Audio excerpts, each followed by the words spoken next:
লুকোচুরি রবীন্দ্রনাথ ঠাকুর। আমি যদি দুষ্টুমি করে চাপার গাছে চাপা হয়ে ফুটি, ভোরের বেলা মাগো ডালের পরে কচি পাতায় করি লুটোপুটি। তবে তুমি আমার কাছে হারো, তখন কি মা চিনতে আমায় পারো? তুমি ডাকো খোকা কোথায় ওরে, আমি শুধু হাসি চুপটি করে। যখন তুমি থাকবে যে কাজ নিয়ে, সবই আমি দেখব নয়ন মেলে। স্নানটি করে চাপার তলা দিয়ে আসবে তুমি পিঠেতে চুল ফেলে। এখান দিয়ে পুজোর ঘরে যাবে, দূরের থেকে ফুলের গন্ধ পাবে। তখন তুমি বুঝতে পারবে না সে তোমার খোকার গায়ের গন্ধ আসে। দুপুরবেলা মহাভারত হাতে বসবে তুমি সবার খাওয়া হলে, গাছের ছায়া ঘরের জানালাতে পড়বে এসে তোমার পিঠে কোলে।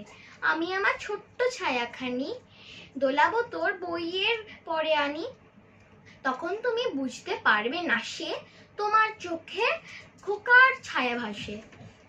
সন্ধেবেলা প্রদীপকানি জেলে যখন তুমি যাবে গোয়াল ঘরে, আমি তখন ফুলের খেলা খেলে টুপ করে মা পড়ব ভুয়ে ঝরে। আবার আমি তোমার খোকা হব, গল্প বলো তোমায় গিয়ে কব। তুমি বলবে দুষ্টু ছিলি কোথা, আমি বলবো বলবো না সে কথা।